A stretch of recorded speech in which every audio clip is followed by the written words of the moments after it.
मोटी चोंच वाले, तो तुम ही हो वो चोर जो हर रोज हमारे अमरूद चोरी कर रहा है। गौरी, मैं तो कहता हूँ इस मोटी चोंच वाले को पेड़ के साथ उल्टा लटका देते हैं। एक रात बंधा रहेगा तो अकल टिकाने आ जाएगी। नहीं नहीं कव्वो, मुझे माफ कर दो, मैं दोबारा यहाँ नहीं आऊँगा। अरे मिठू, क्या तुम हमें जानते नहीं हो? हम भला कव्वे कहाँ माफ करने वाले हैं। चलो कालू, इसे उल्टा ही लटकाते हैं, बहुत मजा आएगा। फिर वो कव्वे मिठू तोते को पेड़ से उल्टा लटका देते हैं। मिठू तोता सारी रात ऐसे लटका ही रहता है। दुष्ट कव्वे, बहुत बुरे हैं वो काले कव्वे। अगली सुबह हो जाती है। रानू चिड़िया वहीं से गुजर रही थी तो वो मिठू तोते को देख लेती है। वो तुरंत आकर मिठू तोते को आजाद कराती है। मिठू भैया, ये आपके साथ किसने किया? चिड़िया, वो काले कव्वे, वो दुष्ट कव्वे बहुत बुरे हैं। मैंने तो बस एक अमरूद ही खाया था, मुझे उसकी इतनी बड़ी सजा दी उन्होंने। मिठू भैया, वो कव्वे बहुत बुरे हैं, आप फिर से यहाँ कभी नहीं आना। चिड़िया चलो, इससे पहले कि वो दुष्ट कव्वे आ जाएं। फिर मिठू तोता और रानू चिड़िया वहाँ से चली जाती हैं। थोड़ी देर बाद कव्वा और कवि भी आ जाते हैं। अरे कालू, वो मोटी चोंच वाला कहाँ चला गया? गौरी, लगता है वो भाग गया है। कालू, अब वो मोटी चोंच वाला दोबारा नहीं आएगा। ऐसे ही कुछ दिन बीत जाते हैं। एक दिन रानू चिड़िया घोंसले में लेटी हुई थी। गुड़िया अपनी मम्मा से कहती है, मामा, मुझे बहुत भूख लग रही है, मैंने कल से कुछ नहीं खाया। गुड़िया बेटी, आज मेरी तबीयत ठीक नहीं है, लगता है मुझे बहुत तेज बुखार है। मैं उड़ नहीं सकती, इसलिए मैं भोजन नहीं ला सकी। मगर मम्मा, मुझे तो बहुत तेज भूख लगी है। गुड़िया बेटी, मुझे पता है आप उड़ तो नहीं सकती, मगर आप घोंसले से बाहर नहीं जाना, मैं आपके लिए कुछ लेकर आती हूँ। ठीक है मम्मा, आप जल्दी से मेरे लिए भोजन ले आओ, मैं आपका इंतजार करूँगी। रानू चिड़िया जंगल में दाना ढूंढती है, मगर उसे कहीं भी दाना नहीं मिलता। फिर वो कौवों के बाग के पास जाती है। आज एक फल यहीं से तोड़ लेती हूँ, इतनी दूर उड़ने की हिम्मत मुझ में अब नहीं रही, और मेरी गुड़िया भी भूख से तड़प रही होगी। रानू चिड़िया अमरूदों के पेड़ के पास जाती है और वहाँ से एक फल तोड़ने लगती है। वही दूर कालू कौवा और गोरी कौवी रानू चिड़िया को देख लेते हैं। कालू, वो देखो सामने रानू चिड़िया। गौरी, आज तो मजा ही आ जाएगा। ये चिड़िया सबकी मदद करती है, सभी से बहुत पसंद करते हैं। आज चोरी के बहाने हम इसे पकड़ लेंगे। फिर कालू कौवा और गोरी कौवी रानू चिड़िया के पास जाते हैं। कोई हमारे अमरूद चुरा रहा था, तो तुम ही हो वो चोर। नहीं नहीं गोरी, मैंने आपका कोई भी अमरूद नहीं चुराया, आपको कोई गलतफहमी हुई होगी। फिर कौवा और कौवी रानू चिड़िया की एक भी बात नहीं सुनते और उसे पेड़ से बांध देते हैं। तब वो, मुझे छोड़ दो, मेरी बेटी घर में अकेली है। अच्छा कालू, सुना है इसकी बेटी अकेली है। हाँ हाँ गौरी, जरा सोचो, अगर कोई बड़ा पक्षी उसे खा गया तो इस छोटी सी चिड़िया का क्या होगा? दुष्ट कौवे, तुमने जो मेरे साथ किया है, तुम्हें इसका हिसाब देना होगा। रानू चिड़िया सारी रात पेड़ से बंधी रहती है।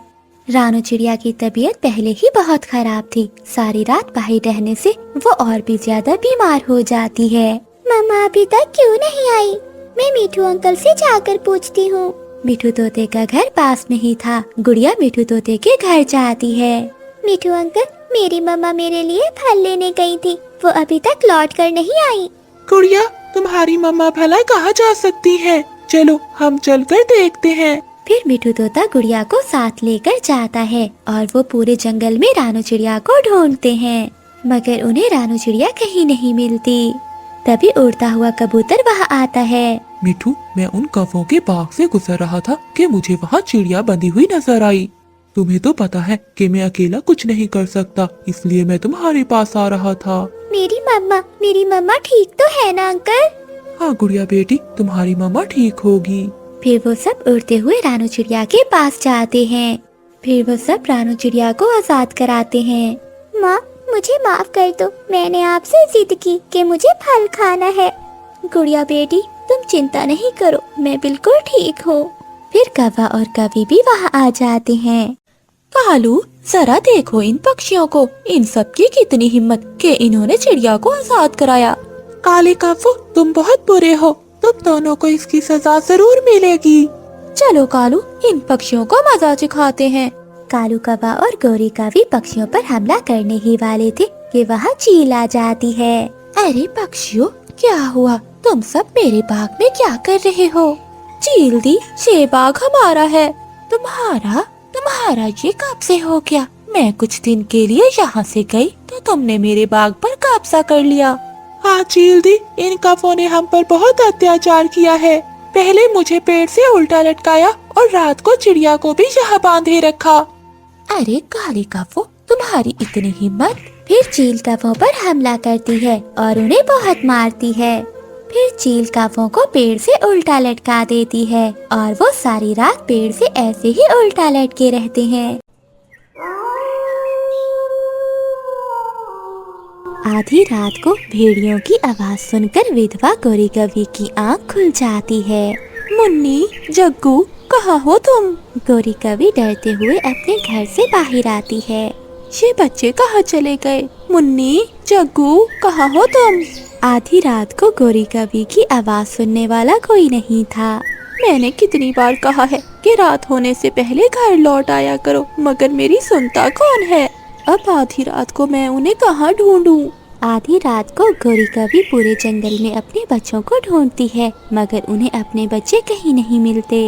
बच्चों को ढूंढते ढूंढते सुबह हो जाती है। बच्चों को ढूंढते ढूंढते सुबह हो गई, मगर न जाने मेरे बच्चे कहाँ चले गए। गोरी कौवी ऐसे बैठी अपने बच्चों को ढूंढ रही थी। तभी कबूतर, मिठू तोता और रानू चिड़िया वहाँ आते हैं। चिड़िया, क्या तुमने मेरे बच्चों को देखा है? नहीं गोरी बहन, मगर क्या हुआ? पता नहीं चिड़िया, रात से मेरे बच्चे कहीं चले गए हैं। गोरी बहन, हम तीनों भी कल शाम मेरी माँ वाले जंगल में गए थे और अभी लौट रहे हैं, इसलिए हमने भी आपके बच्चों को नहीं देखा। मगर गोरी बहन, आपको तो पता है ना कि रात को जंगल में कितना खतरा होता है। गोरी, तुम्हें तो पता है उन जालिम चीलों का। मासूम पक्षी तो उनका पहले शिकार होता है। कहीं ऐसा तो नहीं कि उन जालिम चीलों ने तुम्हारे बच्चों को मार दिया हो? ऐसा मत कहो मिट्टू भाई। तो गोरी, तुम ही बताओ कि वो रात के गए अभी तक क्यों नहीं लौटे?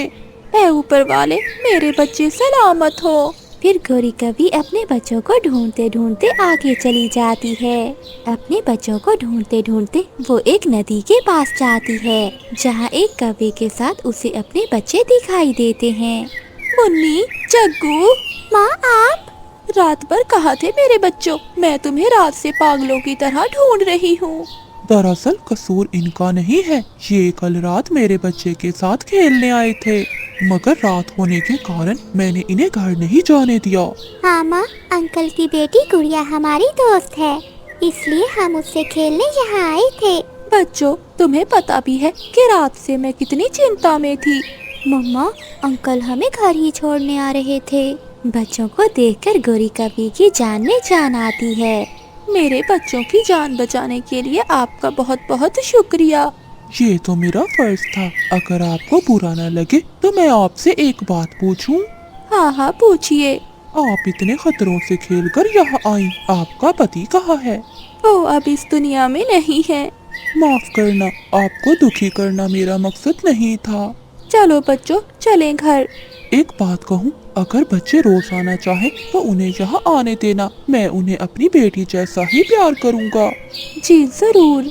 अब गोरी कौवी के बच्चे हर रोज कालू कौवे की बेटी से मिलने आया करते थे और साथ में गोरी कौवी भी आती थी। कालू कौवा और गोरी कौवी मन ही मन में एक दूसरे को पसंद किया करते थे। एक दिन कालू कौवा गोरी कौवी से कहता है, गोरी जी, एक बात पूछूं? जी जी, पूछिए। अगर आपको कोई अच्छा सा कौवा मिल जाए तो क्या आप उससे शादी करोगी? इस बारे में तो मैंने कभी सोचा ही नहीं, मगर आप मुझसे क्यों पूछ रहे हो? असल में मैं भी अकेला हूँ। मेरी पत्नी जालिम चीलों का शिकार बन गई थी। मैं भी अपनी बेटी के लिए एक अच्छी माँ के इंतजार में हूँ। अगर आप चाहो तो हम दोनों शादी कर सकते हैं। जब से मेरे पति हमें छोड़कर गए हैं, मैं भी यही चाहती हूँ कि मेरे बच्चों को पिता का प्यार मिले, मगर अब कोई ऐसा मिलता ही नहीं जो मेरे बच्चों का पिता बन सके। अगर तुम चाहो तो मैं तुम्हारी सारी जिम्मेदारी लेने के लिए तैयार हूँ। ये सुनकर गोरी कौवी चुप कर जाती है। क्या हुआ गोरी जी, आप चुप क्यों कर गई? मुझे कुछ सोचने का समय दें। मैं आपको सोचकर जवाब दूंगी। फिर गौरी कवि अपने बच्चों के साथ घर चली जाती है। कालू जी बहुत अच्छे हैं, मुझे लगता है कि वो हमारा बहुत ख्याल रखेंगे। गौरी कवि रात भर कालू कव्वे के बारे में सोचती रही। अगले दिन वो कालू कव्वे के पास जाती है। कालू जी, क्या मेरे बच्चे आपको बाबा कह सकते हैं? ये सुनकर कालू कौवा बहुत खुश हो जाता है और फिर वो दोनों खुशी खुशी शादी कर लेते हैं। फिर कालू कौवा और गौरी कवि अपने बच्चों के साथ रहने लगते हैं। ऐसे ही कुछ महीने बीत जाते हैं। एक दिन वो सब बाहर बैठे होते हैं। माँ, भूख लगी है, कुछ खाना दो ना। मामा, मुझे भी भूख लगी है, कुछ दीजिए ना खाने को। बच्चों, रात होने वाली है, इस समय हमारा बाहर जाना सुरक्षित नहीं है। अरे गौरी, रात भर बच्चों को भूखा रखोगी क्या? बच्चों, तुम चिंता नहीं करो, मैं कुछ करता हूँ। मगर इस समय बाहर जाना खतरे से खाली नहीं है। गौरी, चाहे कुछ भी हो जाए, मगर मैं अपने बच्चों को भूखा नहीं रख सकता। अपने पति का बच्चों के प्रति प्यार देखकर गौरी कवि खुश हो जाती है। कालू जी, जल्दी लौट आना। गौरी, तुम चिंता नहीं करो, मैं अभी गया और अभी आया। फिर कालू कौवा जंगल में चला जाता है। कोई जालिम पक्षी आ जाए, इससे पहले जल्दी जल्दी फल तोड़ लेता हूँ। ऐसा सोचते हुए कालू कौवा फल के पेड़ से कुछ फल तोड़ने लगता है। तभी झाड़ियों के पीछे एक जालिम चील बैठी हुई थी। काफी दिनों से कोई मांस नहीं खाया, आज मिला भी तो ये काला कौवा। कोई बात नहीं, जैसा भी है मांस तो है, इसे खाकर मजा ही आएगा। फिर वो चील कालू कौवे पर हमला कर देती है। देखते ही देखते वो कौवे को मारकर खा जाती है। ये सब कुछ पेड़ के पीछे बैठी रानू चिड़िया देख रही थी। अरे, ये तो कालू कौवा है जिसकी अभी अभी शादी हुई थी। फिर एक दिन गौरी कवि फल खाते खाते सोचती है, ये फल बहुत मीठे हैं, मैं यहीं से पेट भरकर खा लेती हूँ और बाकी अपने बच्चों के लिए ले जाती हूँ। फिर गौरी कवि 3 फल लेकर वहाँ से उड़ती है, मगर रास्ते में एक फल गिर जाता है जिसका गौरी कवि को पता नहीं चलता। घर जाकर गौरी कवि तीनों बच्चों को फल देने लगती है। ये लो मुन्नी, ये फल तुम्हारे लिए, और जग्गू ये तुम्हारे लिए। अपने बच्चों को फल देते हुए गौरी कवि को पता चला कि एक फल तो गिर गया है।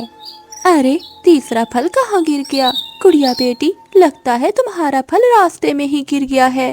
गौरी की बात सच थी, मगर गुड़िया को गलतफहमी हो जाती है। सौतेली माँ हमेशा सौतेली ही होती है। ये मुझे भूखा रख रही है ताकि मैं यहाँ से चली जाऊँ। गुड़िया के दिल में अपनी मम्मा के लिए नफरत हो गई थी। एक सुबह जब गौरी कवि अपने बेटी को नदी पर पानी पिला रही थी। माँ, मुझे भी पानी पीना है। हाँ गुड़िया बेटी, मुन्नी के बाद मैं तुम्हें ही पानी पिलाऊंगी। गौरी कवि वहाँ बैठी हुई थी कि मिठू तोता वहाँ आता है। गौरी, जल्दी करो, तुम्हारी सहेली नीली कवि की तबीयत बहुत खराब है। ये सुनते हुए गौरी कवि वहाँ से चली जाती है। ये सब कुछ गुड़िया देख रही थी। गुड़िया को अपनी माँ से और भी ज्यादा नफरत हो गई थी। सौतेली माँ हमेशा सौतेली होती है। वो अपने बच्चों को ज्यादा प्यार देती है और मुझसे सौतेला व्यवहार करती है। गुड़िया के दिल में अपनी माँ के लिए नफरत हो गई थी। अगर मुझे मम्मा का प्यार पाना है तो मुझे मम्मा के बच्चों को मारना होगा। फिर गुड़िया अपने बहन भाई को मारने का प्लान बनाती है। चलो मुन्नी और जग्गू, आज हम कुएं के पास खेलने चलते हैं। हाँ हाँ चलो, बड़ा मजा आएगा। मगर भैया, मम्मा को पूछे बिना हम कैसे जा सकते हैं? मम्मा के आने से पहले हम वापस आ जाएंगे, मम्मा को कुछ पता नहीं चलेगा। दोनों को मार डालने के इरादे से गुड़िया उन दोनों को कुएं के पास ले जाती है। अरे वाह, देखो कुएं में मैं तो दिख रही हूँ।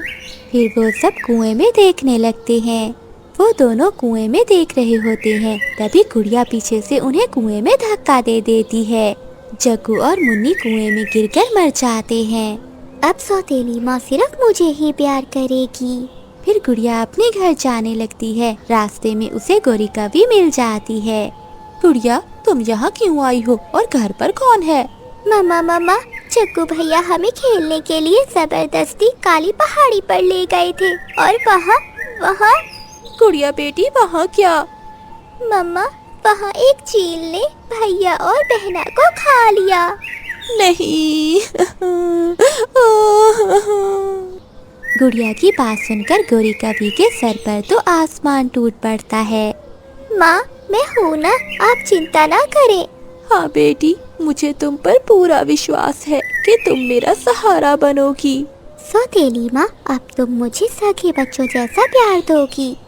वो दोनों अपने घर की ओर जा रहे थे कि रास्ते में एक जालिम चील उन्हें रोक लेती है। सामने चील को देखकर गौरी कवि अपनी बेटी से कहती है, गुड़िया बेटी, मैं इस चील को अपने पीछे लगाती हूँ और तुम अपनी जान बचाकर यहाँ से भाग जाओ। ये सुनकर वो चील कहती है, देख कवि, मुझे ज्यादा भूख नहीं है, मैं तुम दोनों में से किसी एक को ही खाऊंगी। अगर तुम दोनों यहाँ से भागने की कोशिश करोगे तो फिर मैं दोनों को ही खा जाऊंगी। जालिम चील, तुम मेरी बेटी को यहाँ से जाने दो, मैं अपनी जान देने के लिए तैयार हूँ। ये सुनकर गुड़िया दंग रह जाती है। गुड़िया जा, चली जा यहाँ से। माँ, आप मुझे बचाने के लिए अपनी जान खतरे में डाल रही हो। इसी को तो माँ कहते हैं बेटा, चल जा गुड़िया, चली जा यहाँ से। सौतेली माँ जान बचा रही है। ये देखकर गुड़िया को अपने किए पर बहुत पछतावा हो रहा था। माँ, मैं नहीं, तुम अपनी जान बचाओ मेरी माँ। नहीं गुड़िया, मैं कह रही हूँ, जाओ यहाँ से, जाओ। नहीं माँ, अगर अब जान बचेगी तो वो बस मेरी माँ की, क्योंकि मैं आपकी गुनहगार हूँ। गुड़िया, ऐसा क्यों बोल रही हो? माँ, आपके सगे बच्चों को मैं अभी कुएं में धकेल कर आ रही हूँ। ये सुनकर गौरी कवि दंग रह जाती है। मुझे मर जाने दीजिए मम्मा, मैं आपकी गुनहगार हूँ। आखिर तुमने ऐसा क्यों किया गुड़िया? मम्मा, मुझे गलतफहमी हो गई थी। मुझे लगा कि तुम मुझसे प्यार नहीं करती हो और तुम्हारा प्यार पाने के लिए मैंने आपके सगे बच्चों को मार दिया। ये सुनकर गौरी कवि की आंखों में आंसू आ जाते हैं। बेटी, तुमने जो भी किया, मगर मैं तुम्हें मरने नहीं दूंगी। अपनी सौतेली माँ का प्यार देखकर गुड़िया बहुत पछताती है। जा बेटी, चली जा, यहाँ से भाग जा। जालिम चील कब से उन दोनों की बातें सुन रही थी। तू वही कवि है ना, जिसकी कुछ समय पहले शादी हुई थी? तेरे पति का नाम कालू था ना? हाँ चील जी, उसे मैंने ही मारा था, मगर आज मैं तुम्हें नहीं मारूंगी। आज तुम दोनों को देखकर मुझे ये पता चल गया कि माँ का प्यार क्या होता है। तुम दोनों यहाँ से चली जाओ, आज मैं भूखी ही रह लूंगी। फिर वो दोनों अपने घर की ओर जाने लगते हैं। माँ, मुझे माफ कर दो। बेटी, माँ हमेशा माँ ही होती है, चाहे वो सौतेली हो या सगी। मैंने तुम्हें माफ किया। गौरी कवि अपने 2 बच्चों के साथ रहती थी। गौरी कवि पहले से 2 बच्चों की माँ तो थी, लेकिन अब फिर से वो माँ बनने वाली थी। इस हालत में गौरी का पति कालू भी उसके साथ नहीं था। वो उसी जंगल में रहने वाली एक कवि, जिसका नाम नीली था, उसके साथ रहता था। गौरी कवि बहुत मुश्किल से अपना गुजारा कर रही थी और ऊपर से बरसात का मौसम भी शुरू होने वाला था। माँ, मिठू अंकल अपना घर बना रहे हैं। माँ देखिए ना, हमारा घर कितना टूटा हुआ है, हमें भी अपने घर को ठीक कर लेना चाहिए। हाँ मुन्नी, तू ठीक कह रही है, मगर बेटी, मैं इस हालत में कैसे घर को ठीक करूँगी? और तुम दोनों बहन भाई भी इतने बड़े नहीं हो कि घर की मरम्मत कर सको। मुन्नी बेटी, रहने दो, जो होगा देखा जाएगा। गौरी कवि जल्द ही अंडे देने वाली थी, मगर इस हालत में भी उसके पति कालू को गौरी कवि पर जरा भी रहम नहीं आया। एक दिन गौरी कवि अपने घर लौट रही थी कि रास्ते में उसे उसका पति कालू कौवा मिलता है। कालू जी, कैसे हैं आप? ठीक हूँ, तुम कैसी हो गौरी? हाँ, मैं भी ठीक हूँ, मगर आपके बच्चे आपका रोज पूछते हैं कि उनके बाबा कब आएंगे। हाँ, तो कह दो कि बाबा कभी नहीं आएंगे। झूठी तसल्ली देने की कोई जरूरत नहीं है। अब मैं चलता हूँ, मुझे अपनी नीली जी के लिए ये फल लेकर जाने हैं। मेरी दूसरी पत्नी भी माँ बनने वाली है। फिर कालू कौवा वहाँ से चला जाता है और गौरी कवि भी वापिस अपने घर लौट आती है। रात को बहुत तेज बारिश, आंधी और तूफान आता है। तेज हवा के कारण कालू कवि का घर गिरकर टूट जाता है। अरे, कुछ करो ना, देखो मैं बारिश में भीग रही हूँ और मैं माँ भी बनने वाली हूँ। अगर मैं ऐसे ही बारिश में भीगती रही तो मैं बीमार हो जाऊंगी। जाओ, अब मेरी शक्ल क्या देख रहे हो, कुछ करो। मुझे भी कुछ समझ नहीं आ रहा कि इतनी तेज बारिश में मैं तुम्हें कहाँ लेकर जाऊँ। अरे कालू, क्या तुम अपनी पहली पत्नी को भूल गए हो? चलो उसके पास चलते हैं। फिर वो दोनों गौरी कवि के पास जाते हैं और दरवाजा खटखटाते हैं। कालू जी, आप इतनी तेज बारिश में यहाँ क्या कर रहे हैं? जल्दी अंदर आइए वरना आप बीमार हो जाएंगे। कालू कवि के साथ उसकी दूसरी पत्नी को देखकर गौरी कवि हैरान हो जाती है। उसे लगा था कि कालू कौवा अकेला आया है। गौरी, बाहर बहुत तेज बारिश हो रही है और आंधी की वजह से हमारा घर टूट गया। नीली जी पेट से है, अगर मैं इसे ज्यादा देर बाहर रखता तो ये बीमार हो जाती। बस इसीलिए मैं तुम्हारे पास ले आया। हाँ हाँ ठीक है, ये घर भी तो आपका ही है। कालू कौवा अपनी दूसरी पत्नी को गौरी के घोंसले में सुला देता है और गौरी कवि बेचारी अपने बच्चों के साथ ही घोंसले में बैठ जाती है। जैसे तैसे रात गुजर जाती है। अगली सुबह भी बारिश रुकी नहीं थी। कालू जी, ये लीजिए दाना, ये दोनों मिलकर खा लीजिए। गौरी कवि दिल की बहुत अच्छी थी। भले ही कालू कवि ने उसे छोड़ दिया था और नीली कवि के साथ दूसरी शादी कर ली थी, मगर गौरी कवि फिर भी उसका बहुत ख्याल रखती है। देखते ही देखते 2 दिन बीत जाते हैं, मगर बारिश थी कि अभी तक नहीं रुकी थी। घर पे रखा हुआ सारा दाना धीरे धीरे खत्म हो गया था। गौरी कवि के बच्चे अब भूख से तड़प रहे थे। मम्मा, बहुत तेज भूख लगी है, कुछ खाने को दो ना। बच्चों, बहुत तेज बारिश हो रही है, जैसे ही बारिश रुकेगी तो मैं तुम्हारे लिए जाकर दाना ले आऊंगी। कई दिन गुजर जाते हैं मगर बारिश नहीं रुकती। नीली कवि भी अब भूख से तड़प रही थी। कालू जी, देख क्या रहे हो? जाओ अब जाकर मेरे लिए कुछ लेकर आओ, भूख से मैं मर रही हूँ। अरे नीली पत्नी जी, देखो बाहर कितनी तेज बारिश है। अब मैं इतनी तेज बारिश में कहाँ चला जाऊँ? वो सब मुझे नहीं पता, मुझे अभी के अभी भोजन ला कर दो। इसके आगे मुझे कुछ भी नहीं सुनना। कालू कौवा तेज बारिश में अपने घर से बाहर निकलता है, जिसके बाद वो जंगल में भोजन की खोज करता है। उसे एक मीठा फल मिल जाता है। वो मीठा फल लेकर अपनी पत्नी नीली कवि को देता है। नीली कवि जल्दी से वो पूरा फल खा जाती है। वहीं कालू कौवा अपने बच्चों को थोड़ा सा भी फल नहीं देता है। बारिश कई दिनों से हो रही थी। गौरी कवि का घर भी अभी हिलने लगा था। ये देखकर वो सभी घबरा जाते हैं। हे ऊपर वाले, ये अब क्या हो रहा है? कालू जी, लगता है ये घोंसला भी अब गिरने वाला है। कालू जी, तुम एक काम करो, तुम इस गौरी कवि और बच्चों को इसके घोंसले से बाहर निकाल दो, तब इस घोंसले का वजन हल्का हो जाएगा और हम यहाँ कुछ और दिन गुजार सकेंगे। ये सुनकर गौरी कवि को बहुत गुस्सा आता है। क्यों? ये मेरा घोंसला है और मैंने तुम दोनों को अपने घर में रहने की जगह दी है, ये भूलो मत। ये सब मैं नहीं जानती, मैं तो बस इतना जानती हूँ कि मैं इस घोंसले में रह सकती हूँ और जो भी मैं कालू जी से कहूँगी कालू जी वही करेंगे। तुम अपने बच्चों को लेकर अभी के अभी यहाँ से निकल जाओ। फिर कालू कौवा अपनी पत्नी गौरी और अपने बच्चों को घर से बाहर निकाल देता है। मम्मा, अब हम कहाँ जाएंगी? इतनी तेज बारिश में पापा ने हमें घर से बाहर निकाल दिया।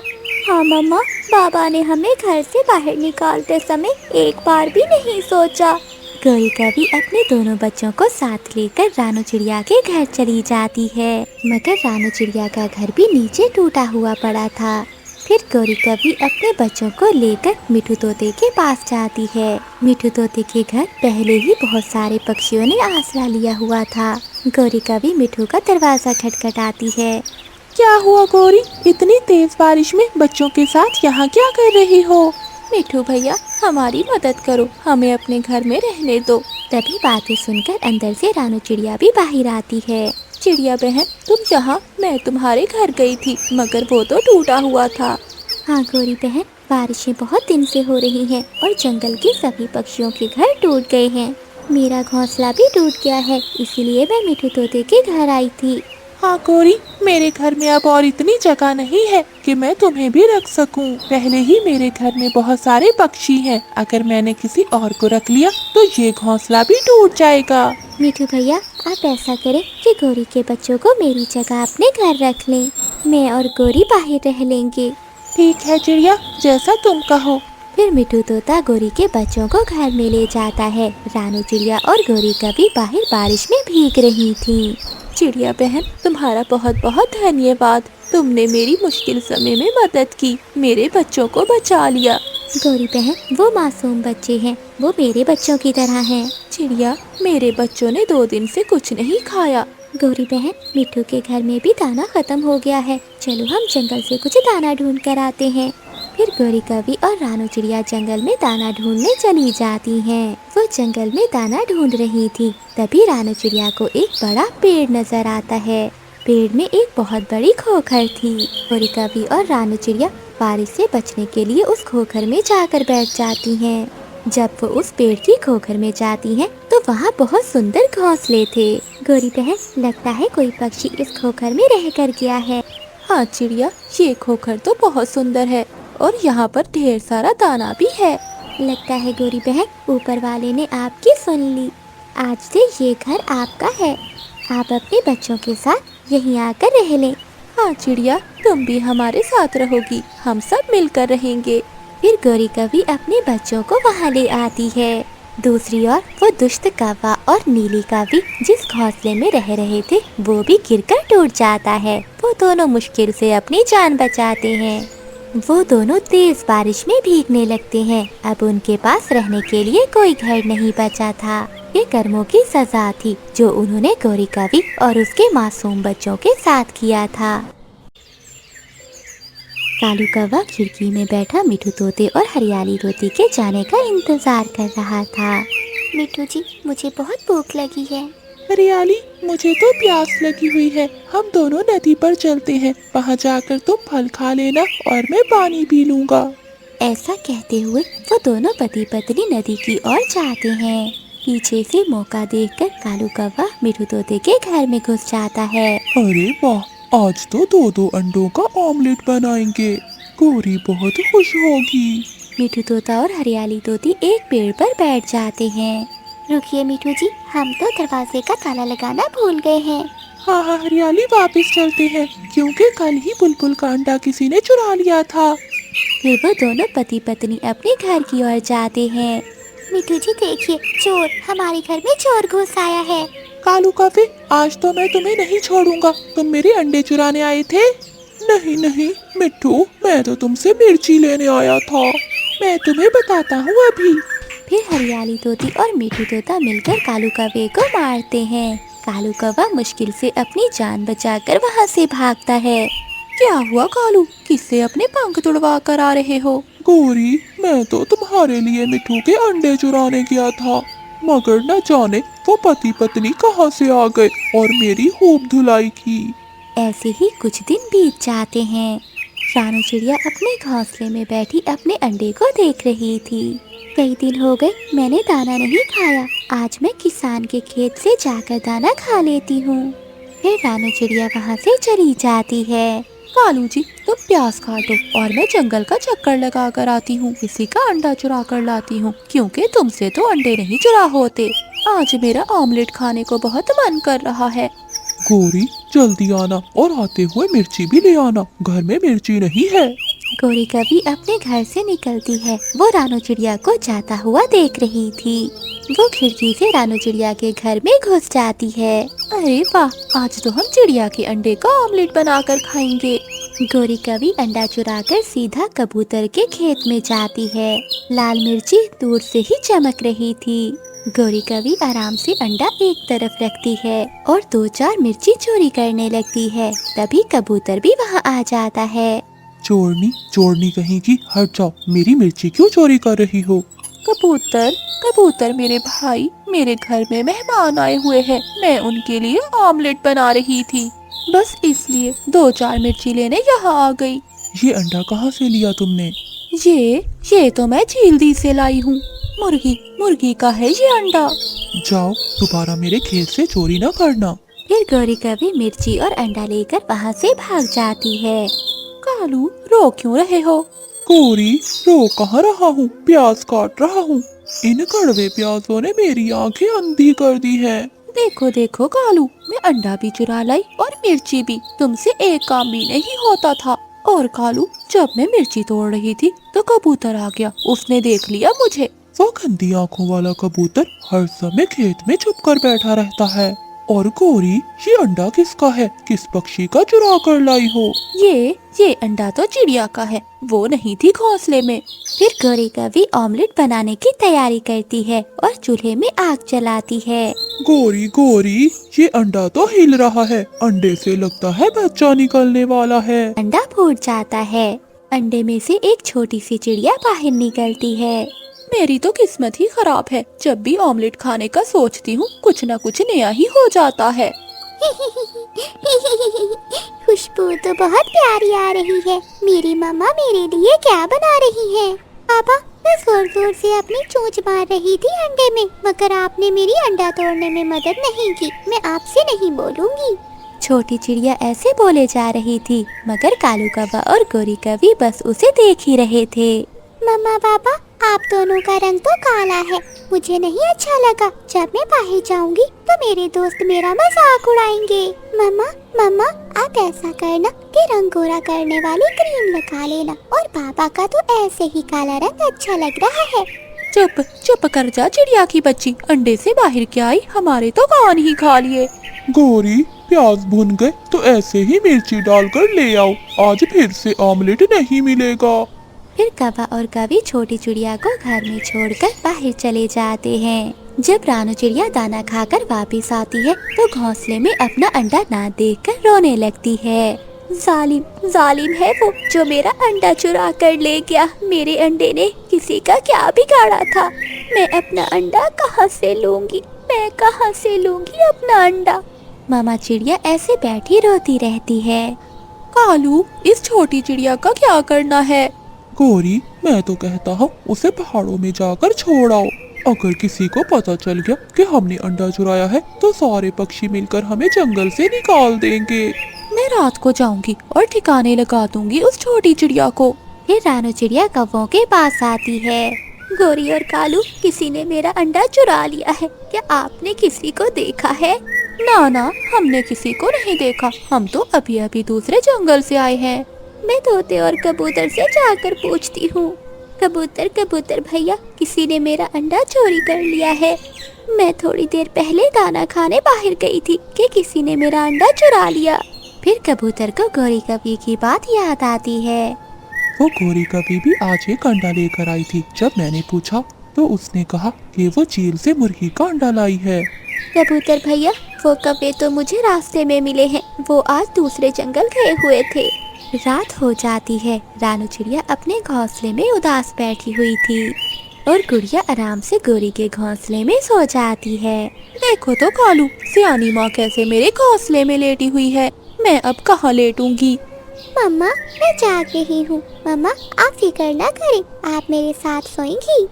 गौरी, जाओ और इसे पहाड़ों में छोड़ आओ। ऐसा ना हो कि किसी को मालूम हो जाए कि चिड़िया का अंडा हमने चुराया है। हाँ हाँ, मैं जाती हूँ। चलो बेटी, मैं तुम्हें जंगल की सैर करा कर आती हूँ।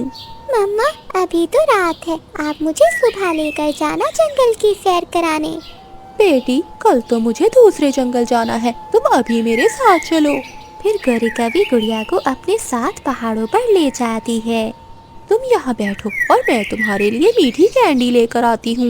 मेरी मम्मा मुझसे कितना प्यार करती है, मेरे लिए रात को मीठी कैंडी लेने जा रही है। मम्मा, जब मैं बड़ी हो जाऊंगी तो मैं भी आपको बड़ी बड़ी चॉकलेट ला कर दूंगी। अच्छा अच्छा, अब मैं जाती हूँ। गौरी कौवी वहाँ से जाने लगती है। मम्मा मम्मा रुके, मेरी बात सुने। अब क्या हुआ? मैंने कहा था कि चुप करके बैठना है। मम्मा, रहने दे, मैं कैंडी नहीं खाऊंगी, रात का अंधेरा है, कहीं मेरी मम्मा को चोट ना लग जाए। मैं दाना ही खा लूंगी। अच्छा, तो मैं तुम्हें दाना ही ला कर देती हूँ। मम्मा, मैं भूखी रह सकती हूँ, मगर रात के इस समय अपनी मम्मा को तंग नहीं कर सकती। हम दोनों घर चलते हैं, जब सुबह होगी तो मैं दाना भी खा लूंगी।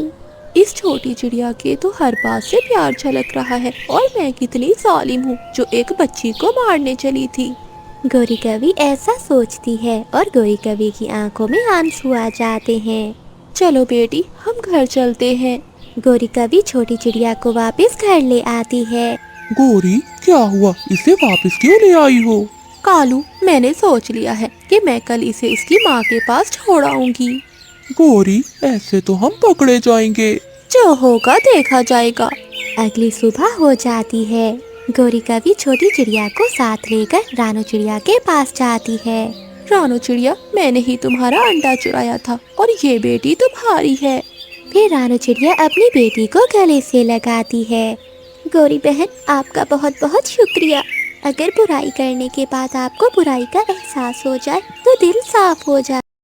चिड़िया, तुम्हें तो पता है कि मेरी कोई औलाद नहीं है। मेरे इस बुढ़ापे में तुम ही मेरा सहारा बनी हो। तुम मेरी बहुत अच्छी दोस्त हो। चील माँ जी, आपका दिल बहुत नरम है, वरना मुझ जैसी छोटी सी चिड़िया से कौन भला दोस्ती करता। मुझे बहुत प्यास लगी हुई है। चलो बेटी, नदी से पानी पीने चलते हैं। फिर रानू चिड़िया और बूढ़ी चील नदी पर पानी पीने चली जाती हैं। नदी पर गौरी कवि पहले से आई हुई थी। बूढ़ी चील जी, आप इस गरीब चिड़िया के साथ भला क्या कर रही हैं? गौरी, ये चिड़िया मेरी बेटी जैसी है, मगर चीलें तो पक्षियों को खा जाती हैं। चुप कर जाओ गौरी, वो और चीलें होंगी, मैं उन जैसी चील नहीं हूँ। चलो बेटी, आगे चलते हैं। फिर रानू चिड़िया और चील वहाँ से चली जाती हैं। बूढ़ी चील का तो दिमाग खराब हो गया है, जो इस छोटी सी चिड़िया को अपनी बेटी बनाकर बैठी हुई है। अरे मुझ में क्या कमी थी, सारे जंगल में मेरी बुद्धि की मिसाल दी जाती है। इस चिड़िया की जगह पाने के लिए मुझे कुछ न कुछ तो करना होगा। फिर गौरी कवि वहाँ से चली जाती है। रास्ते में गौरी कवि की नजर दो उल्लुओं पर पड़ती है। लगता है उस बूढ़ी चील का दिमाग खराब हो गया है, जब देखो उस छोटी चिड़िया के साथ ही रहती है।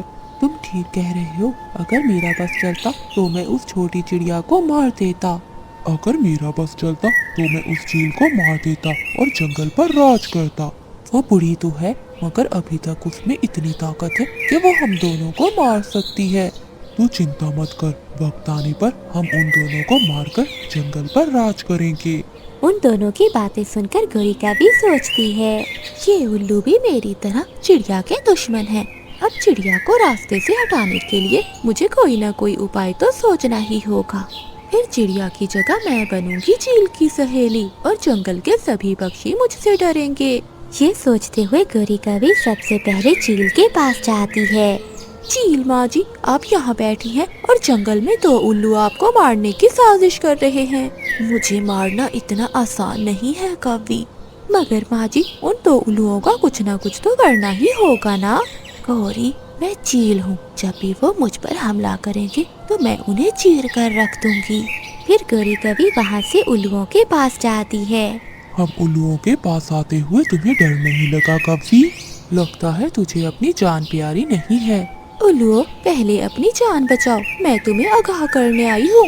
बता कवि, क्या खबर लेकर आई है? जब तुम दोनों चील को मारने की साजिश कर रहे थे तो तुम्हारी बात उस चिड़िया ने सुन ली थी और चिड़िया ने जाके ये बात उस चील को बता दी है। ये चिड़िया ने अच्छा नहीं किया। तुम ही बताओ गौरी, अब हमें क्या करना चाहिए? बूढ़ी चील को मारकर खुद जंगल पर राज करो या फिर उस चिड़िया को सबक सिखाओ। चील को मारना इतना आसान नहीं है। हाँ, हम पहले उस चिड़िया को मारेंगे, उसके बाद जो होगा देखा जाएगा। ये सुनकर गौरी कवि खुश हो जाती है और मन ही मन में सोचती है, चिड़िया मर जाएगी तो मैं चील की दोस्त बन जाऊंगी और अगर चील मर गई तो मैं इन उल्लुओं की दोस्त बन जाऊंगी। लड्डू दोनों हाथों में है। अगले दिन दोनों उल्लू रानू चिड़िया को ढूंढते हैं। वो दोनों रानू चिड़िया पर हमला करने ही जा रहे थे कि तभी वहाँ कबूतर आ जाता है। रानू बहन, जल्दी से भाग जाओ, तुम्हारी जान खतरे में है।